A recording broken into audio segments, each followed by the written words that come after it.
Nous sommes en train de réaliser Sa Majesté ce matin au milieu de nous. C'est lui qui a dit là où 2 ou 3 sont assemblés en son nom, il est là. Nous croyons qu'il est présent parmi nous parce qu'il ne ment point. C'est pourquoi nous voulons encore l'adorer ce matin. You are you. Most High. Yes, you are you. Most High. Yes, you are you. Most High.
ce matin.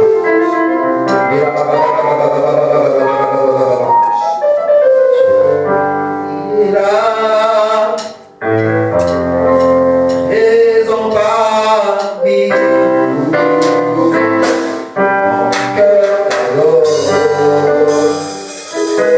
mon cœur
Gloire au Seigneur.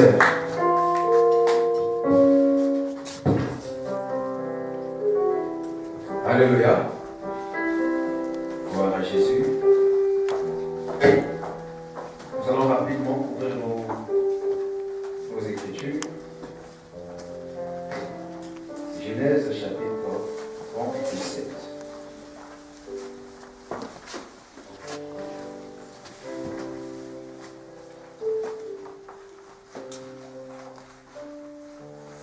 Genèse chapitre 37, le verset 30 jusqu'à 36. Nous lisons la parole de Dieu. Jacob demeura dans le pays de Canaan où avait séjourné son père. Voici la postérité de Jacob. Joseph, âgé de 17 ans, faisait paître les troupeaux avec ses frères. Cet enfant était auprès des fils de Bila et fils de Zilpa, femme de son père. Et Joseph rapportait à leur père leurs mauvais propos. Israël aimait Joseph plus que tous ses autres fils, parce qu'il l'avait eu dans sa vieillesse. Et il lui fit une tunique de plusieurs couleurs. Ses frères virent que leur père l'aimait plus que tout, et il le prit en haine, et il ne pouvait lui parler avec amitié. Joseph eut un songe et il le raconta à ses frères, qui le haïrent encore davantage. Il leur dit: écoutez donc ce songe que j'ai eu. Nous étions liés des gerbes au milieu des champs, et voici ma gerbe se leva et se tint debout, et vos gerbes l'entourèrent et se prosternent prosternèrent devant elle. Ses frères lui dirent, est-ce que tu régneras sur nous? Est-ce que tu nous gouverneras? Et ils le haïrent encore davantage à cause de ses songes et à cause de ses paroles.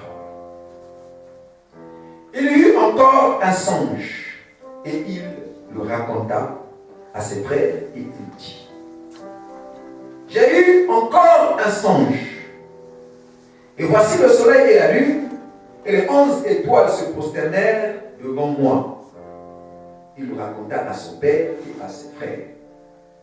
Son père le réprimanda et lui dit, que signifie ce songe que tu as eu? Faut-il que nous venions, moi, ta mère et tes frères, nous prosterner en terre devant toi? Ses frères eurent de l'envie contre lui, mais son père garda le souvenir de tout de ces choses. Les frères de Joseph étant allés à Sichem pour faire paître le troupeau de leur père, Israël dit à Joseph, tes frères ne font-ils pas paître des troupeaux à Sichem? Viens, je veux t'envoyer vers eux. Et il répondit, me voici. Israël lui dit, va, je te prie, et vois si tes frères sont en bonne santé et si le troupeau est en bon état. Et tu m'en rapporteras les nouvelles. Et il l'envoya ainsi de la vallée d'Hébron, et Joseph alla à Sichem. Un homme le rencontra, comme il errait dans les champs, et le questionnait en disant, que cherches-tu? Joseph répondit, je cherche mes frères. Dis-moi, je t'ai pris où ils font paître leur troupeau. Et l'homme dit, ils sont partis d'ici, car je les ai entendus dire, allons à Dothan. Joseph alla après ses frères, et il les trouva à Dothan. Ils le virent de loin, et avant qu'il ne fût près d'eux, ils complotèrent de le faire mourir et se dirent l'un à l'autre, voici le faiseur des songes qui arrive. Venez maintenant, tuons-le et jetons-le dans une citerne.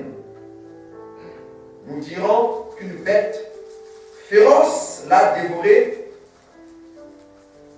et nous verrons ce que deviendront ces songes. Ruben entendit cela et il le délivra de leurs mains. Il dit, ne lui ôtons pas la vie. Ruben leur dit, ne répandez point le sang, jetez-le dans cette citerne qui est au désert, et ne mettez pas la main sur lui. Il avait dessein de le délivrer de leurs mains pour le faire retourner vers son père. Lorsque Joseph fut arrivé auprès de ses frères, ils le dépouillèrent de sa tunique, de la tunique de plusieurs couleurs qu'il avait sur lui. Ils le prirent et le jetèrent dans la citerne.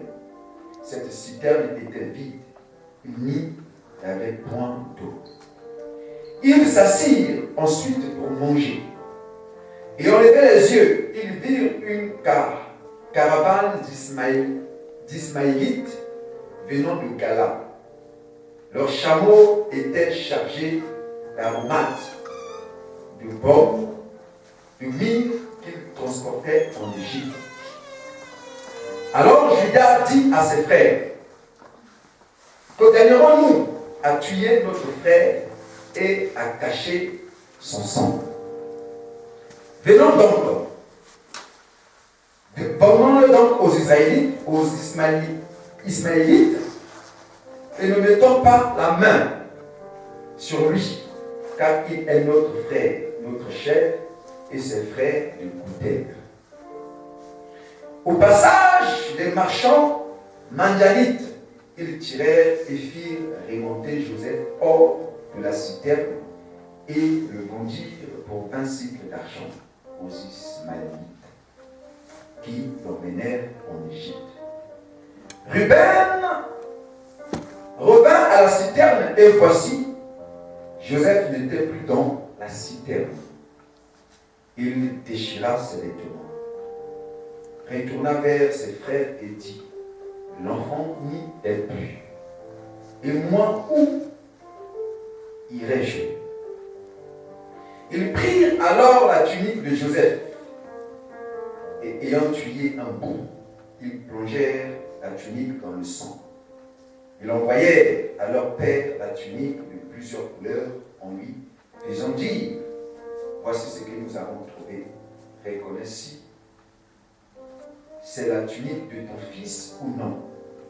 Jacob l'a reconnu et dit, c'est la tunique de mon fils. Une bête féroce l'a dévoré.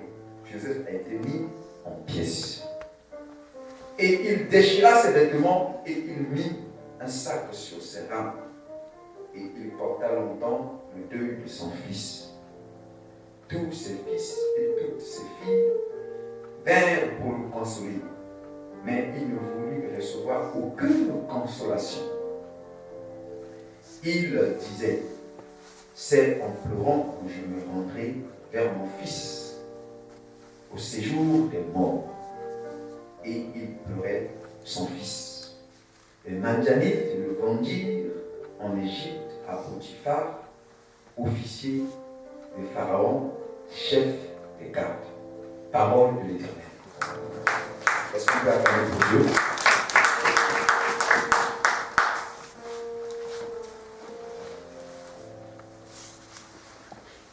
Alléluia. Alors ce matin, nous sommes en train de continuer. Nous sommes dans la continuité de notre thème abordé depuis le vendredi soir, intitulé donc « Tu passeras toujours par les épreuves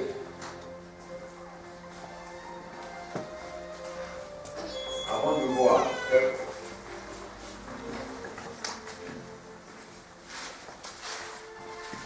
Tu passeras toujours par les épreuves avant de voir ce que Dieu t'a dit s'accomplir.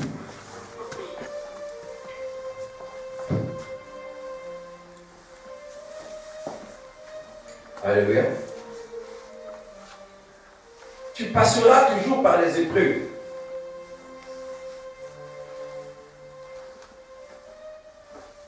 Avant de voir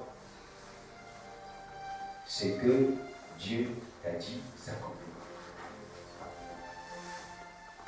Je vois la face de la soeur Lio être triste. Alléluia. Oui, bien sûr. Alléluia. Il faut aimer les tests. Est-ce que vous pouvez passer dans une classe supérieure sans passer par des tests? Est-ce que c'est possible? Il faut que vous soyez évalués. Il faut que nous soyons évalués.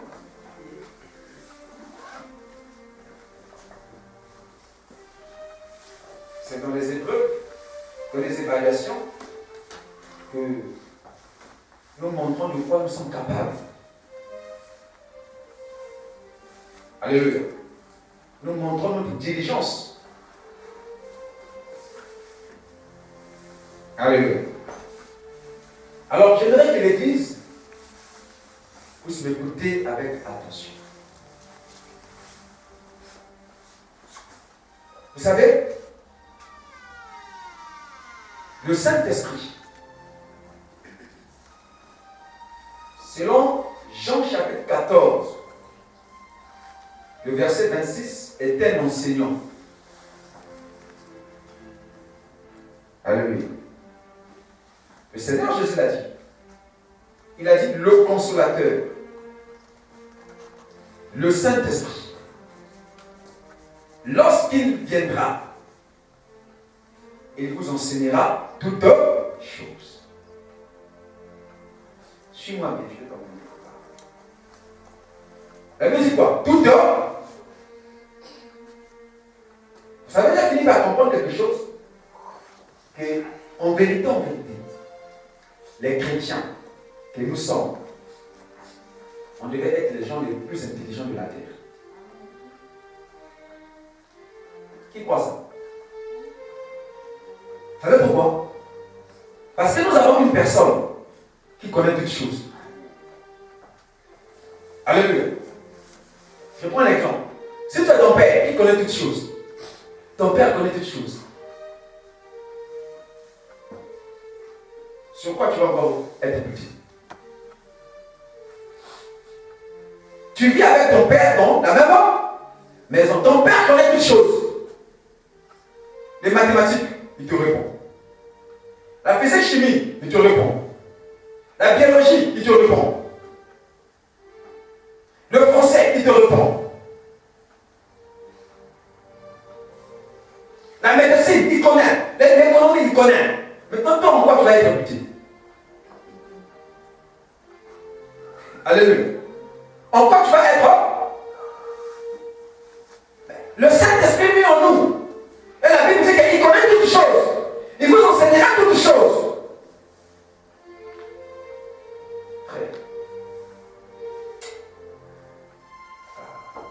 c'est triste que nous n'ayons pas compris la valeur, la véracité de la parole de Dieu. C'est que toi et moi nous sommes en train de chercher. Mais la personne qui en nous connaît ça. Toutes choses. Le Saint-Esprit connaît. Bon. Maintenant, pourquoi toi et moi nous sommes butés? Simplement parce qu'on ne lui fait pas confiance. Alléluia. La Bible dit que l'Esprit sonde même les profondeurs des cœurs et des... Tout ce qui est de Dieu, l'Esprit connaît ça. De même, personne ne connaît les choses de l'homme. Si ce n'est l'Esprit de l'homme qui est dans. Et personne aussi ne connaît l'Esprit des choses de Dieu, si ce n'est l'Esprit de Dieu qui est en lui. Mais pourquoi toi et moi nous sommes butés? Non, frère. Nous les chrétiens, on devait être les gens les plus intelligents de là. Mais ce qui est curieux, médiocre, c'est que même des chrétiens. Wow. Alléluia. Les dodos seulement eux. Les pauvres seulement eux. Parce que la religion nous a dit que il y a un blanc qui. C'est seulement les choses dures. Comment la religion nous aboutit? Quelqu'un disait que la religion est l'opium du. Il a raison. Oh non, Dieu, heureux les pauvres en est. Le royaume de Dieu leur a. On dit les pauvres en esprit. Qu'est-ce que ça veut dire? Les gens qui sont humbles. Alléluia. Les gens qui reconnaissent Dieu, qui s'humilient. Ils reconnaissent qu'ils sont rien devant Dieu. Voilà la pauvreté. L'esprit, il est humble. Il dit que non, Dieu, on n'a pas dit pauvre physique. Est-ce que tu sais que la pauvreté peut t'emmener en enfer? La pauvreté, frère, ça peut te pousser à les voler. La pauvreté peut te pousser à calomnier. Tu vois un frère qui a, oh non, lui aussi veut montrer quoi? Non, frère, il ne veut pas montrer parce que toi, tu ne m'as pas, frère. C'est ce que nous sommes. Oh non, lui, il est gonflé. Non, il n'est pas gonflé, frère. Peut-être que si toi, on te mettait là, tu faisais pire. Alléluia. Non, frère. On nous a trop lavé. Oh non, les chrétiens ne peuvent pas être, ne peuvent pas commander, ne peuvent pas diriger, ne peuvent pas être les ministres. Qui vous a dit ça? Les chrétiens ne peuvent pas faire la politique, mais c'est pourquoi nous subissons la politique. Alléluia. Si dans nos pays, ceux qui étaient en tête, qui dirigeaient nos pays, étaient des chrétiens, est-ce que ce qui arrive aujourd'hui là, on a pris nos droits, on a vendu aux gens? Comment la franc-maçonnerie ne va pas prendre l'ampleur dans notre pays. Parce que nous les chrétiens, on t'envoie pour étudier, non, toi tu ne veux pas étudier. Alléluia. Dieu va faire. Dieu va étudier à ta place. Hein? Bonne chance. Alléluia. Non, frère, soyez intelligent, frère. Frère, soyez intelligent. C'est que l'homme pourra s'aimer, il en ensemble. Depuis quand tu es assis là, Dieu étudie à ta place. Depuis quand? Dis-moi depuis que tu es là. Depuis quand Dieu a commencé à étudier à ta place? Dis-moi. Dans la Bible, qui tu as vu Dieu être en train d'étudier à sa place? Frère, la prière produit l'onction. Alléluia. Tu viens à l'église là. C'est pour ta vie spirituelle. C'est bon. Mais pour les études, étudie. Ne dis pas que parce que tu viens à l'église, que tu vas avoir les automates. C'est faux. Il ne faut pas être comme ça, frère.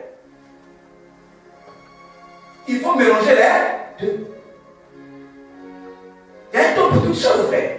En sortant d'ici, rentre étudier. Tu es calé, tu dis au Saint-Esprit de t'expliquer, de t'ouvrir l'intelligence. Tu cherches quelqu'un qui comprend ça. Tu vas. Tu pries Dieu, il va t'ouvrir l'intelligence. Ça, c'est quelle mentalité? De la paresse. Non, ça, c'est pas Dieu, ça, c'est la paresse. Ça, c'est pas Dieu.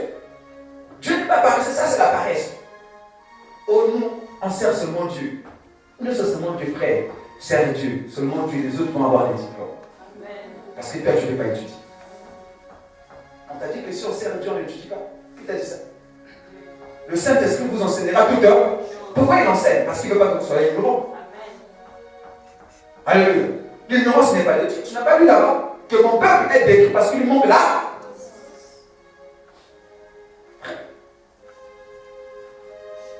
Le Saint-Esprit est un enseignant. Il connaît tout. Ton problème à toi, tes difficultés, le Saint-Esprit connaît ça. Le problème, c'est que nous, on ne veut pas faire confiance au Saint-Esprit. On fait confiance à nous-mêmes. Tu es buté devant un problème, mais tu as le Saint-Esprit en toi qui connaît tout. Dis-lui, Saint-Esprit, parle-moi un peu. Ici, ça veut dire quoi? Avec confiance, tu verras ça. Tu vois comme souvent, tu sens qu'il y a une intelligence, alléluia, qui commence à s'ouvrir. Tu commences où? Vous savez que quand le Saint-Esprit est venu le jour de la Pentecôte, les apôtres ont parlé des nouvelles langues. Pas les langues des anges, mais des hommes. La Bible dit que ceux qui étaient là, ils ont écouté les apôtres parler en leur propre langue maternelle. Ceux qui parlaient anglais, les apôtres parlaient anglais. Ceux qui parlaient arabe, ils ont dit, mais ça c'est les merveilles de Dieu. Ces hommes sont tous galiléens. Mais comment on les entend dans notre propre langue? C'est le Saint-Esprit qui est l'auteur des langues. Il faut voir la tour de Babel. Au départ, tout le monde parlait la même langue. Mais c'est quand ils ont tenté Dieu que Dieu a donné à chacun de nous là. Le russe que tu as eu mon but là. Mais c'est le Saint-Esprit qui est l'auteur du russe. Il peut t'ouvrir l'intelligence, frère. Il peut te donner les paroles. Tu ne veux pas faire confiance en Dieu. On ne veut pas étudier, on ne veut pas faire confiance, frère. Tu fermes là, le cahier là. Tu penses que le russe vient là. Demande au pasteur. Il va te dire que c'est le russe vient. Demande au pasteur. Alléluia. Demande au pasteur. 56 ans, il ne sait pas te dire que c'est le russe. Alléluia. Il faut étudier. Vous êtes les quatre. L'avenir de. Il ne faut pas s'abrutir, frère. Alléluia. Mais je n'ai pas dit ne viens pas au culte. C'est quand c'est comme ça, on me connaît. Oh non, non, non, non, non. Le culte, c'est seulement 2h, 2h30. Alléluia. Et ce n'est pas chaque jour le culte. Quand c'est comme ça, tu taxes. Oh, pasteur, mais toi, tu avais dit qu'on ne vient pas. Non, frère. Viens au culte et étudie. Parce que vous en vous. Alléluia. Donc, tout enseignant ne peut pas enseigner quelque chose. Alléluia. Et sans qu'il le demande. Tôt ou tard à ses étudiants. C'est pourquoi, un jour, on voulait éprouver le Seigneur. On cherchait toujours les moyens pour lui faire quoi? Mettre la main sur lui. Les garçons là. Oh, bon maître. Regarde la séduction. nous savons toujours que toi tu dis la vérité. Oh toi, non, tu es quelqu'un qui vient de Dieu. Toi la vérité tu ne caches pas. Vous voyez, est-ce que vous voyez la séduction? Est-ce que vous comprenez la séduction? Faisons attention. Dis-nous seulement. Nous on ne veut pas savoir quelque autre chose. Nous on sait que tu dis la vérité. À qui devons-nous payer les âmes? Oh, quel piège! Jésus les a dit, ils ne savent pas que j'ai existé avant qu'il n'existe. Alléluia. Ils ne savent pas que les petites choses là, on n'apprend pas à un vieux singe à faire les grimaces. Avant qu'Abraham, leur père, soit je. Il dit, donnez-moi votre monnaie. Alléluia. Il dit, donnez-moi votre homme. Il faut laisser les gens mourir dans leur propre piège. Alléluia. Remplissez, prenez la première place. Venez. Ceux qui sont là, montez au fur et à mesure. Restez derrière pourquoi? Montez au fur et à mesure.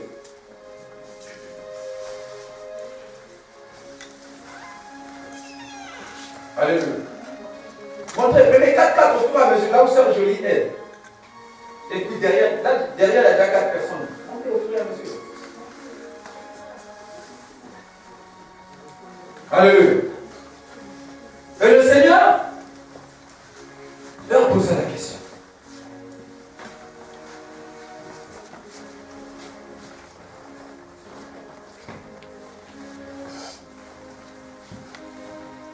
Vous savez, il y a des gens qui voudront vous disqualifier. Il y a des gens de mauvaise foi.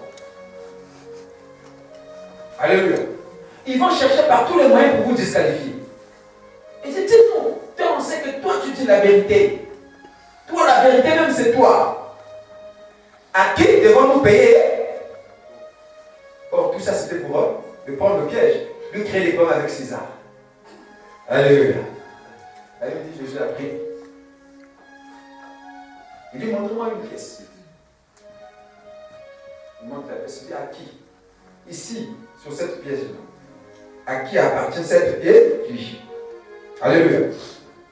Et même ils ont répondu, c'est clair, rendez à César ce qui est d'art.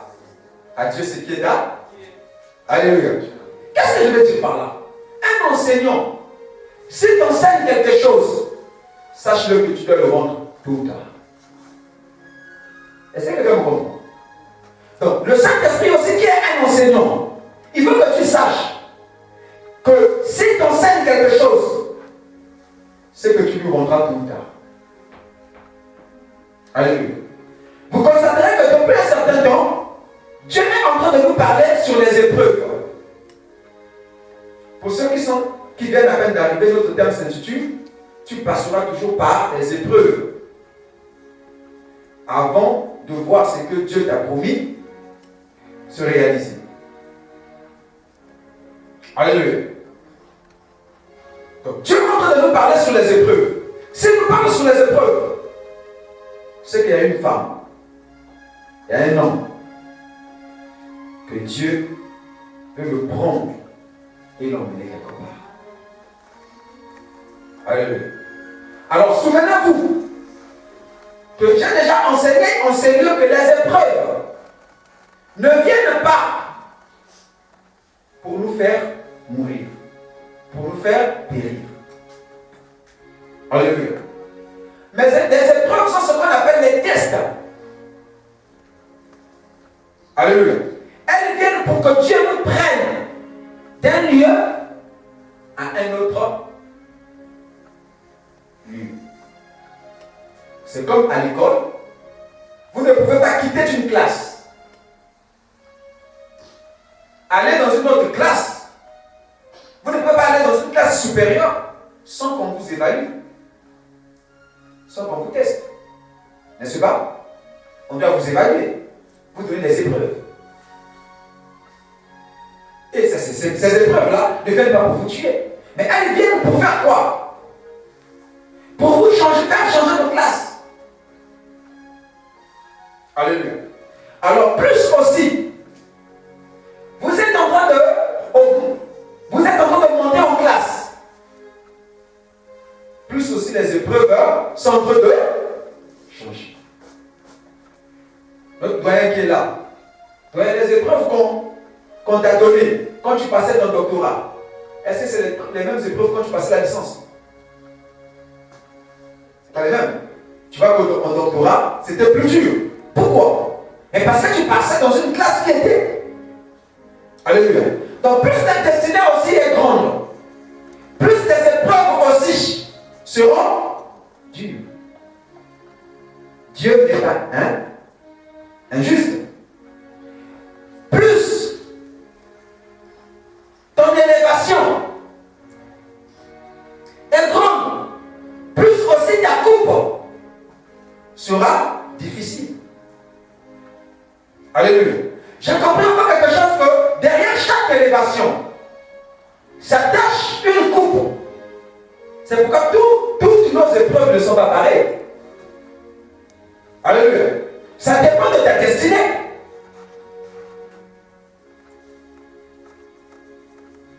Alléluia. Les épreuves accompagnent notre destinée. Et Joseph, on est la preuve. Alléluia. Écoutez ce que la Bible dit. La Bible dit ceci. Jacob demeura à Canaan, là où son père avait séjourné. Alors, il avait un fils de 17 ans. Dis après moi, un fils de 17 ans. Écoute-moi très bien. Dieu n'est pas sentimental. Alléluia. Votre âge importe? Votre âge importe? Même le monde dit quelque chose, que aux âmes bien nées, la valeur fait quoi?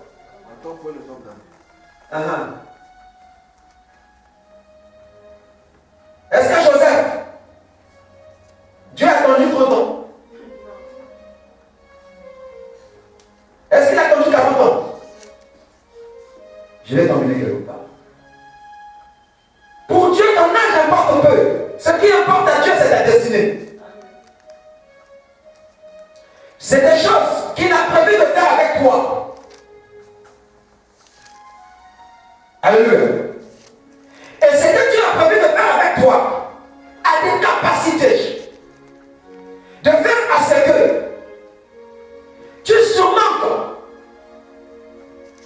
des choses qui ne sont pas destinées aux gens de ton âge. Alléluia. Le grand problème, c'est ce que Dieu a mis en. C'est pourquoi même la Bible dit que Dieu ne permettra pas que nous soyons tentés au-delà de nos forces. Alléluia. Il ne veut pas permettre. Si Dieu t'appelle à diriger 1000 personnes, 2000 personnes, il te donnera la force et la capacité aussi de supporter ces personnes-là. Alléluia. C'est pourquoi tu verras qu'il y a des gens, quel que soit son âge, mais il a un cœur de pardon. Alléluia. Vous dites, mais pourquoi il pardonne toujours? Mais en fait, c'est pas lui. Alléluia. C'est pas lui, c'est le cœur de Dieu. C'est la grâce de Dieu qui est en lui.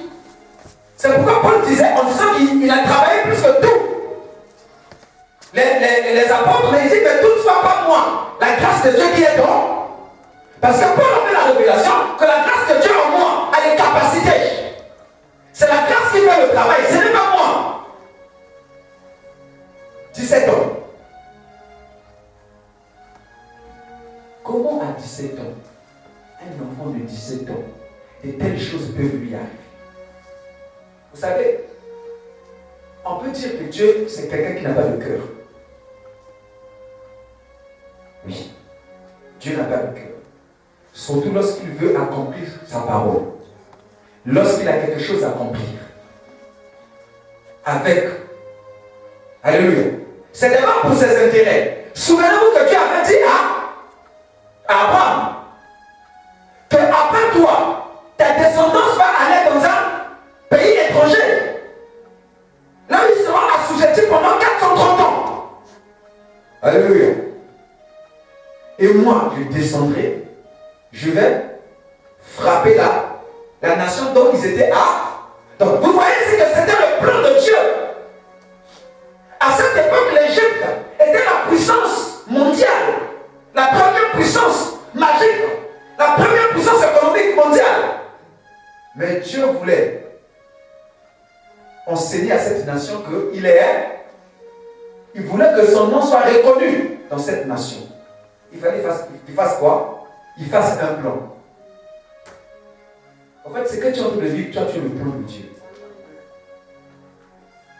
C'est pourquoi la Bible dit tout contribue aux ceux qui aiment. Les yeux de Dieu tombent sur un enfant de 17 ans. Mais plutôt, il avait les grands frères. Alléluia. Il fallait qu'il prenne même Ruben, les Lévites, des Siméons. Est-ce que tu comprends? C'était ses grands frères. L'âge importe. Elle est Kamangolu. C'est un problème de classe. Comme Dieu te choisit, il ne voit pas ton âge. Non. Il te choisit, il te choisit. Écoute, le choix de Dieu est parfait.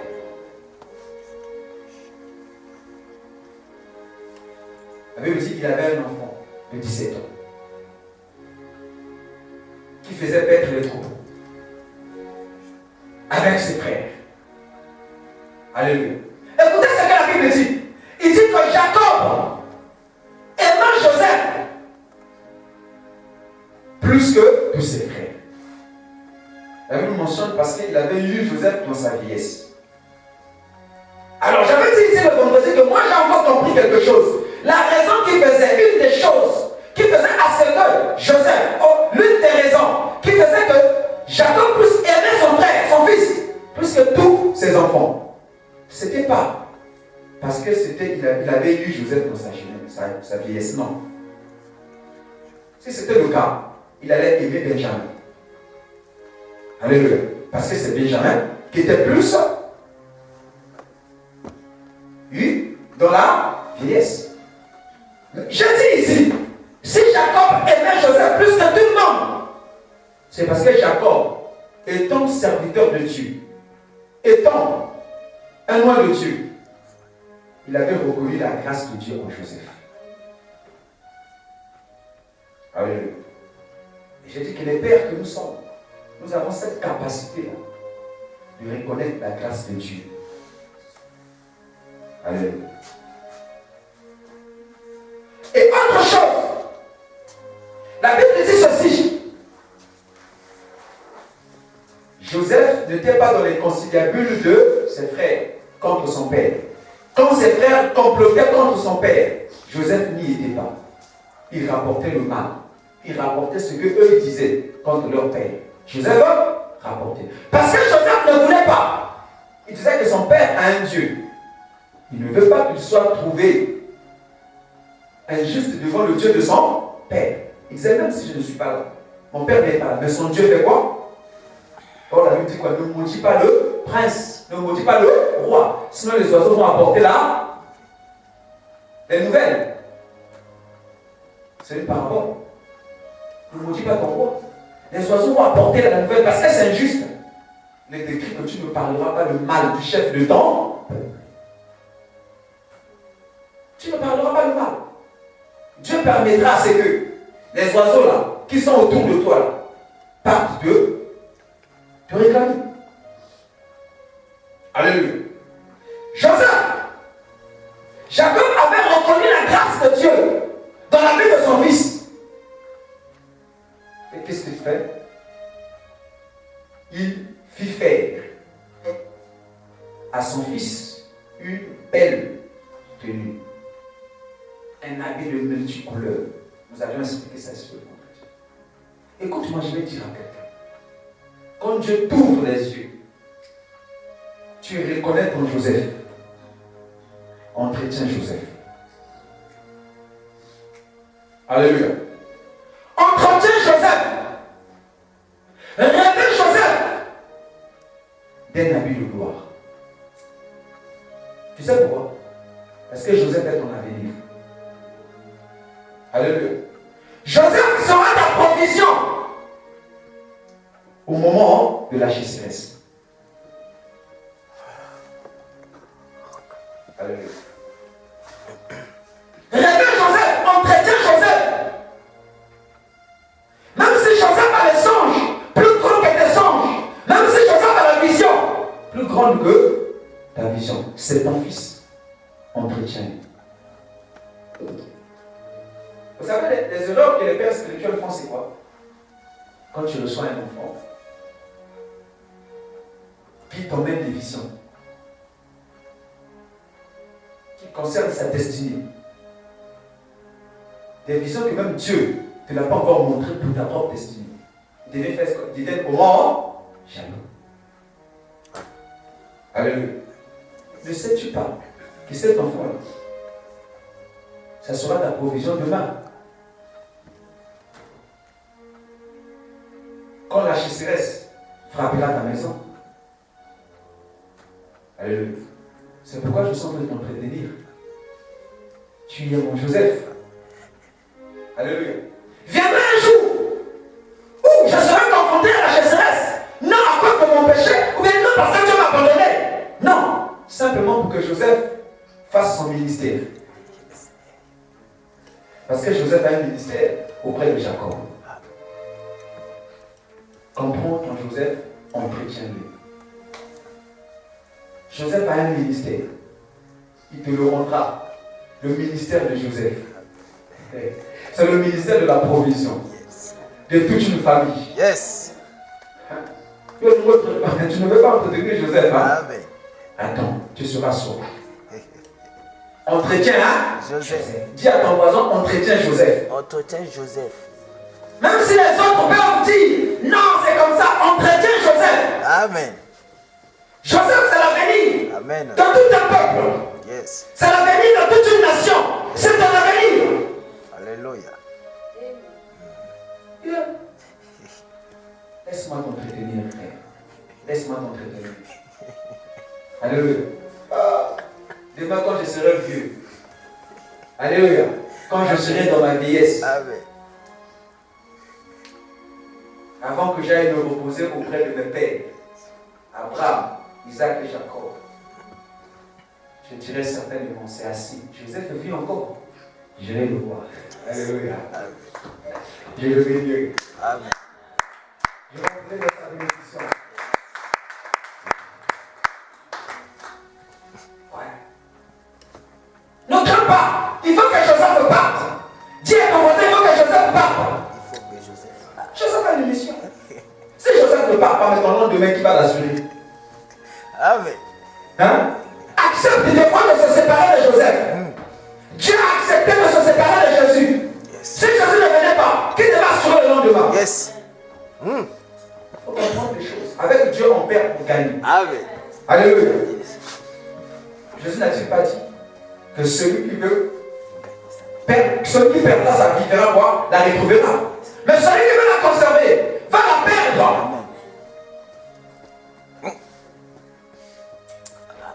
Yes. Qui perd gagne. Amen. Est-ce que tu peux acclamer? Yo. Qui perd, hein? Qui perd fait quoi? Tu n'as pas la notion du sacrifice. Tu ne veux pas perdre aujourd'hui pour gagner demain.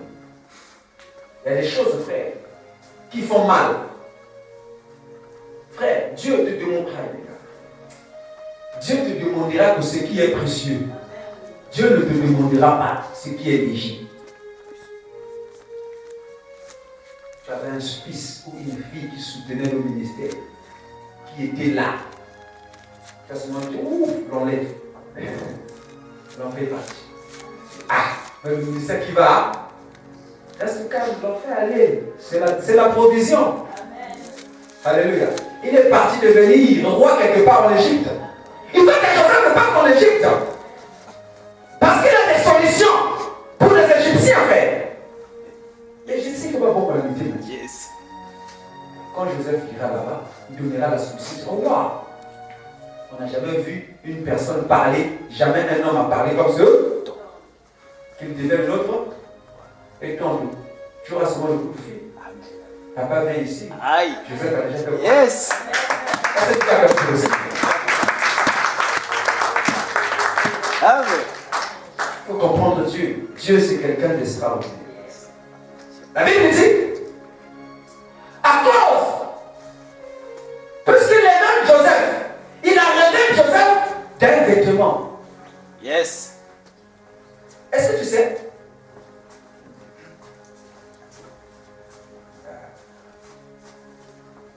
J'ai compris quelque chose.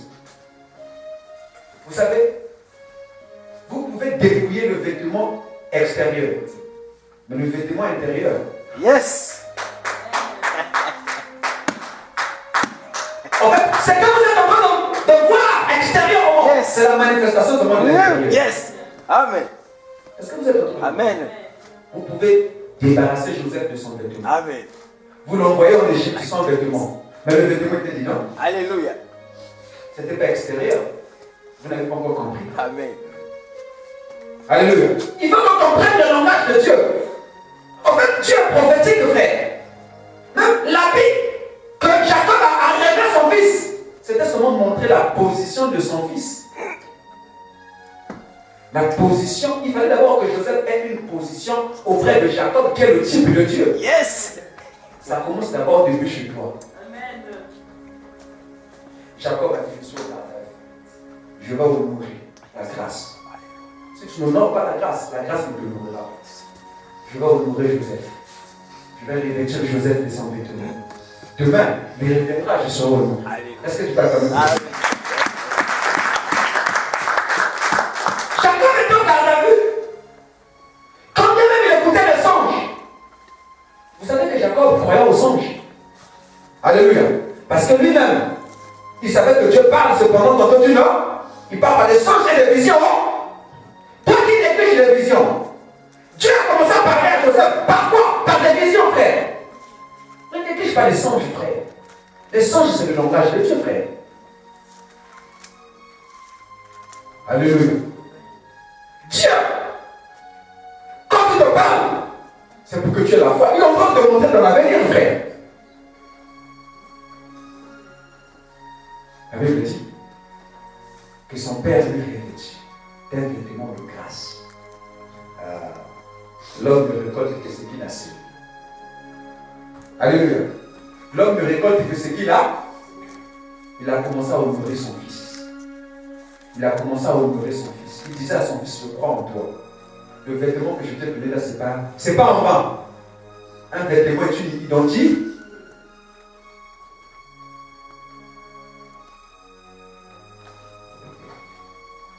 Il honorait son fils. La Bible dit son fils a commencé à expliquer les visions. Les visions ont commencé à provoquer la jalousie. Déjà, sa position auprès de son père provoquait la jalousie. Les visions sont encore venues faire augmenter la jalousie. Ne sois pas étonné que les gens soient toujours jaloux de toi. Alléluia. Ne sois pas étonné que les gens soient toujours jaloux de eux. Ça peut provoquer la jalousie parce que ça vient de Dieu. Mais pourquoi on ne m'aime pas toujours? Là où je passe, on ne m'aime pas toujours. Mais comment on va t'aimer? Tu déranges. Oh là. Yes. Alléluia. Amen. Tu te fais remarquer. On va t'aimer comment? Ne te dis pas de moi que c'est toi qui provoque. Non, c'est ce qui est en toi.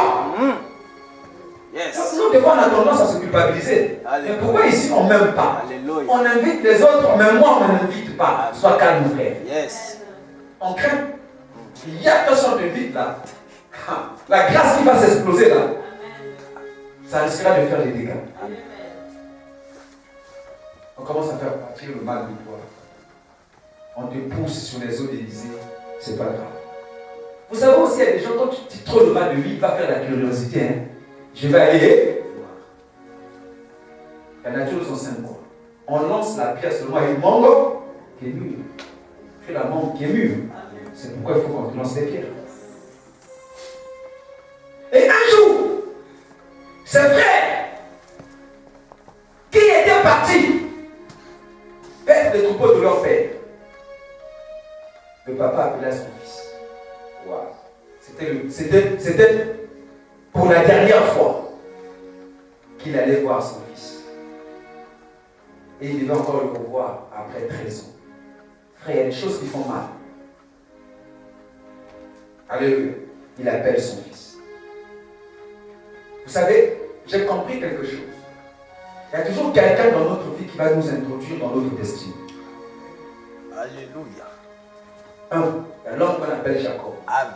Qui va reconnaître la grâce. Amen. Ça commence par Jacob. Amen.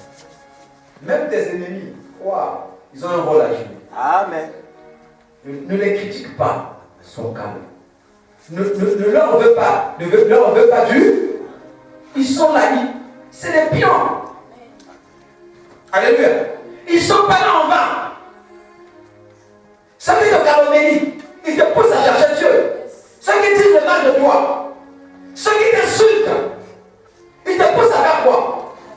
À rentrer plus en profondeur.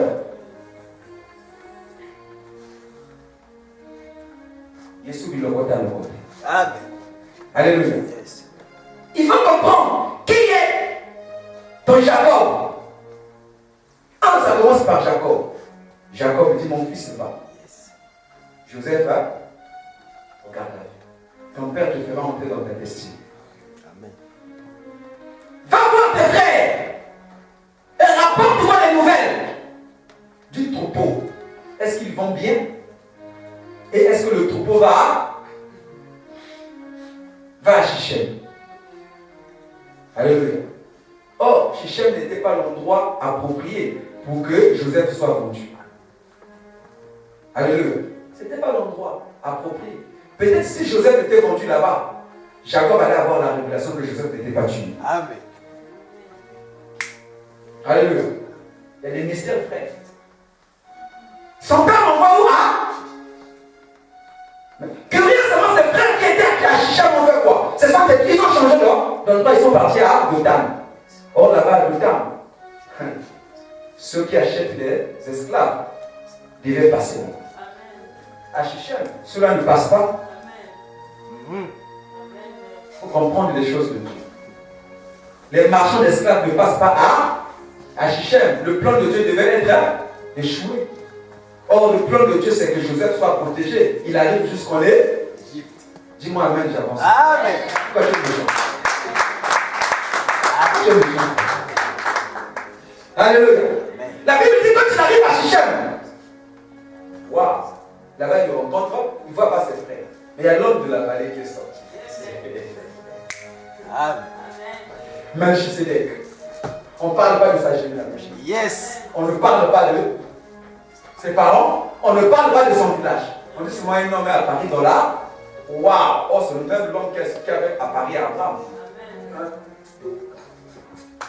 La déniche. L'homme portant la cruche. Yes. Alléluia. Mais comment cet homme-là savait que Joseph est en train de. Joseph a un problème. Il pouvait passer. Mais la Bible dit qu'il posait la question à Joseph. Souvenez-vous quand Jésus était à Gethsémani, un ange du Seigneur lui a, pour le fortifier, le pousser à faire quoi? À avancer. Frère, dans la vie, quand Jacob pourra faire rentrer, tu rencontreras des hommes qui vont encore plus te pousser. Il faut comprendre. Alléluia. L'homme lui a dit, qu'est-ce que tu cherches? Mais d'où venait cet homme? Sa mission, c'était d'introduire Joseph auprès de ses frères. Sinon, Joseph allait repartir. Mais s'il repartait, là, la volonté de Dieu n'allait pas s'accomplir, frère. Il y a des gens qui viendront pour contribuer à ce que tu t'enfonces encore dans le mal qu'on est en train de te faire. Tu dis, mais cette personne-là, vraiment, cette personne-là me pousse encore. Oui, elle est tue. Alléluia. Cet homme a dit, je les ai entendus dire qu'il partait à Dothan. Joseph, là aussi, innocent en train d'arriver. Il arrive, mais il ne sait pas ce qui lui attend là. Quand ses frères non seulement ils ont dit, regardez le faiseur des songes tuez-le. Et nous allons voir c'est comment devenir ces songes. Donc il croyait aux songes. Alléluia. Non, c'est les songes de Joseph qui leur faisaient peur. Or, j'ai compris quelque chose. Tu ne peux pas tuer un songe. Yes. Tu ne peux pas tuer une vision. Alléluia. Écoute-moi. Quand j'étais en train de méditer ce matin, le Saint-Esprit m'a dit quelque chose. Même le diable ne peut pas tuer le songe. Même les démons ne peuvent pas tuer le songe. Parce que le songe, c'est la volonté de Dieu pour toi. C'est la parole de Dieu pour toi. La seule personne qui peut tuer la parole de Dieu, c'est toi-même. Alléluia. Comment? Par deux choses, je vais te les revenir. Amen. Le diable ne peut pas tuer ton songe. Il ne peut pas tuer ta destinée. C'est pourquoi il va toujours vouloir coopérer avec toi. Alléluia. Le diable ne pourra pas tuer ta destinée sans avoir coopéré avec toi. C'est un mensonge. Il n'a pas le pouvoir. Yes. Parce que c'est la parole de Dieu sur toi. La parole de Dieu finit toujours à s'accomplir. Il n'a pas le pouvoir. C'est pourquoi il te cherche. Il cherche à coopérer avec toi, à négocier avec toi pour qu'il tue le songe. Amen. Ils ont dit tuons le songe. Tuons-le, on va voir ce que devenait le songe. Mais le songe ne venait pas de Joseph. Si on te tue avec tes songes, un, c'est qu'il y a peut-être un problème, le problème vient de toi, mais deux, c'est que ces songes-là ne venaient pas de Dieu. C'était tes propres songes. Parce que nous aussi on invente nos songes. Yes. Dieu m'a dit, j'aurais une grande église. Frère, Dieu t'a dit ça. Ou Dieu t'a dit que je serai ministre. Mais où Dieu t'a dit, il y a une multitude de songes qui naissent de nos pensées. Contrôle des pensées. Ce n'est pas un songe. Un songe a la puissance. Un songe ne peut pas tuer ça. Donc le diable ne peut pas. Pour que le diable tue le songe, il a besoin de coopérer avec toi. Deux choses peuvent tuer ton songe, peuvent tuer ton avenir. Un, ton incrédulité. Alléluia. Si tu ne crois pas à ce que Dieu a dit, sache-le déjà, c'est une position pour toi de rater ton avenir. Parce que sans la foi, il est impossible d'être agréable à. La seule chose qui fera que Dieu puisse accomplir ce qu'il t'a dit, c'est ta foi. Si tu le doutes, rien ne se fera qu'il te soit fait selon ta. Or, la foi, le doute est une foi négative. Une foi négative produit des résultats. Tu ne rentreras pas dans le canon. Les sauterelles, les coloquettes ne vont pas manger. Tu sais pourquoi? Seuls José et Caleb étaient rentrés à Canaan à cause de leur foi. Quand ils sont allés, ils ont vu les espions. Quand ils étaient, les hommes sont partis. Regarde le rapport qu'ils ont fait. Ils ont dit, oh, il y a des géants là-bas. Nous, à leurs yeux, on était comme des sautés. Ils ont méprisé la parole de Dieu. Manque de foi. Ils ne sont pas rentrés dans leur cas à cause de le manque de. C'est ton incrédulité. C'est pourquoi tu remarqueras que le diable va coopérer avec toi pour que tu sois incrédule dans la parole de Dieu. Parce qu'il sait que aussi longtemps que tu es incrédule dans la parole de Dieu, Dieu ne peut rien faire. Qu'il te soit fait selon ta. Deuxième chose, c'est le péché. Il faut qu'on se dise les vérités. Alléluia. Le péché est un poison. Parce que quand tu es dans le péché, tu ne seras pas sûr de toi. Alléluia. Tu ne seras pas sûr de ta promesse. Ça va te culpabiliser. Ça tue ta vie de prière. Ça tue ta foi. C'est un poison. C'est pourquoi le diable va toujours nous pousser à faire quoi? À pécher. Pour qu'on n'arrive pas à la désobéissance. Attendez pas à arriver à la destinée à cause de la désobéissance. Contrôle bien. Il y a des choses qui nous arrivent deux fois. C'est le diable qui est là derrière. Pour nous empêcher à. Deuxième chose, c'est le péché. À moins que tu te repentes. Alléluia.